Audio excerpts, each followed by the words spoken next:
Hey everybody! Sorry, I have to shoot from the car again. I'm gonna make this really quick as I possibly can, which probably won't be that quick, but I would really like to know people's opinions on Ewell's failure to attack Cemetery Hill at the end of day one.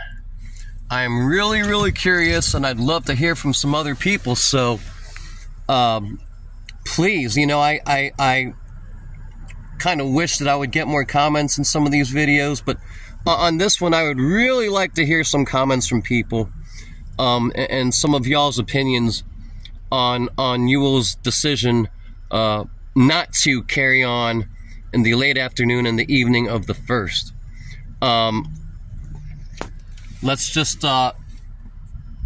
Let's just put it out there that it was not an easy decision. So whatever side of the coin you fall on this argument, I think everybody has to admit it was not an easy decision to make. A.P. Hill himself said that my divisions were worn out and pretty much toast from 6 hours of fighting, and that we should have been content with the gains that we made. That's a very loose paraphrase, okay? But you know, there were other problems as well. Supplies were lagging behind. Everybody had been doing again a lot of fighting on the first day. The first day's fighting was really tough. There were lots of casualties on both sides. Both sides were already kind of whipped, at least as far as the troops who had been here for much of the first day. Obviously, the Confederates had the Union on the run and falling back and falling back and falling back further. But that was the Union's plan again. That was Buford's plan. Another point worth mentioning is that Adolph von Steinwehr, of which the street at this at the bottom of the hill is named after, was positioned here 2 hours before. So it's not like there was a, you know, it's not like there was an indomitable force. But Steinwehr had already been posted here for 2 hours earlier, just for this reason. And Union troops were falling back to this area pretty quickly. Now, the question is, were people ready for a fight, another fight, on either side? And I think it's kind of like that. This kind of reminds me of Meade's, I guess you could say, slight trepidation in pursuing Lee after the battle. You know, after the 3rd.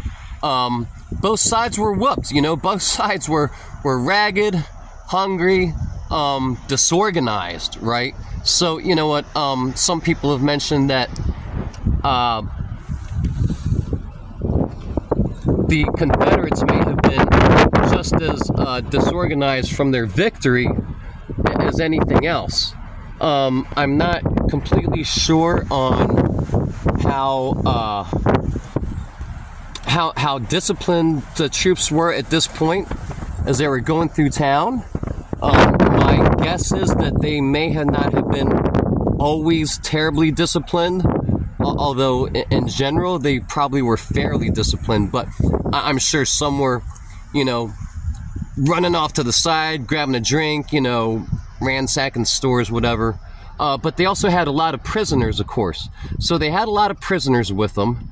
They don't have all the supplies from, you know, after fighting for 6 straight hours. Some of A.P. Hill's divisions were whooped. Now, as we know, Rhodes and Early were itching to continue the fight, but again, Ewell had second thoughts. You know, everything didn't quite seem to be in place for another full-on charge. They had lots of prisoners in tow, and there were only 3 hours left maximum of daylight to go. And I think Ewell kind of felt the same way as A.P. Hill did, that, you know, we've had a lot of success on this first day. let's get some rest and let's pick it up in the morning. Now, a lot of people think that that was the Confederates' fateful decision and a decision that could have affected the outcome of the battle. Again, I don't think so. I don't think there's hardly any, I've said this over and over, I don't think there's anything under the sun that the Confederates could have done to win this battle or to win the war. There are a lot of maybe close what-ifs and some things that could have prolonged different battles or prolonged the war. But I don't think there's much that, I don't think this made or broke the Battle of Gettysburg. Let me read for you real quick. Sorry, you're gonna get some shots of the interior of my car, I guess. Let's see if we can avoid that because it's messy in here. But let's see. So I've got the Eyewitness to Gettysburg. It's a good kind of reference book, and read this last paragraph that was written by, sorry,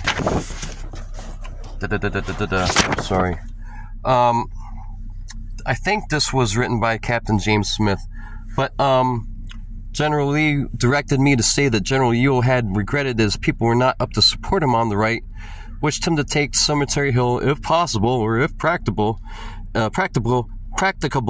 and that he would ride over and see him very soon. Whatever that opportunity was, it was lost. Early and Rhodes were ready for the assault. A.P. Hill felt losses in his command and waited for 3rd Division Anderson's, and General Ewell waiting for his 3rd Division Johnson's, and diverted a false alarm on his left. By the way, funny note, Johnson was on his way, okay? He was not on the battlefield yet. And one of my favorites, John Brown Gordon, actually suggested to Ewell, and he kind of stepped out of pocket here, Brown suggested that he could join up with Johnson and aid in the attack. And instead of rebuking him and scolding him, Ewell just kind of dismissed it and ignored it. Lacked initiative, As the sun went down, Edward Johnson arrived on the northwest of the field. But let's go back just a little bit here. It was a moment of most critical importance. This was an important decision, and I can understand how some people feel as if it could have made or broke the situation. But let's look at what Rufus Dawes had to say. Rufus Dawes had to say, at this very moment, okay, at 5 o'clock sharp, if fresh troops had attacked us then, we would unquestionably have fared badly. The troops were scattered over the hill in much disorder. Stream of stragglers and wounded men pushed along the turnpike. But this perilous condition of affairs was short of duration. There was no appearance of panic on Cemetery Hill, and again Steinwehr was down there too. After a short breathing spell, my men again promptly responded to the order to fall in. So the Union got their stuff together actually pretty quickly, and as it mentions in the lower paragraphs, they had wagon trains coming behind them, and they quickly literally dug in and started digging breastworks and entrenchments and stuff. So, if Ewell, I guess, was ready and organized and attacked at 5 o'clock sharp, perhaps he would have had success or some success. But timing is critical, and the elapsing of time is critical. So I think at 6 p.m. it would have been much more difficult. And I think at 7 p.m., forget about it. Obviously, it's way too late. And I think all these things had to have been going through Ewell's mind. But even though I'm shooting in 1080 and I could probably go in a bit longer, like I said, I'll try to keep this kind of short for me. I would really like to know people's thoughts on this and on Ewell's decision, because I haven't totally made up my mind either way. I mean, again, generally, I feel like I don't know. I probably would have. It's just hard to say what I would have done. I would like to know what you guys would have done, or what you guys think Ewell should have done. So we will just close this out, guys. Sorry it's short and the wind is just too much out there. But let me know in the comments what you think, and I'll see you on the next one.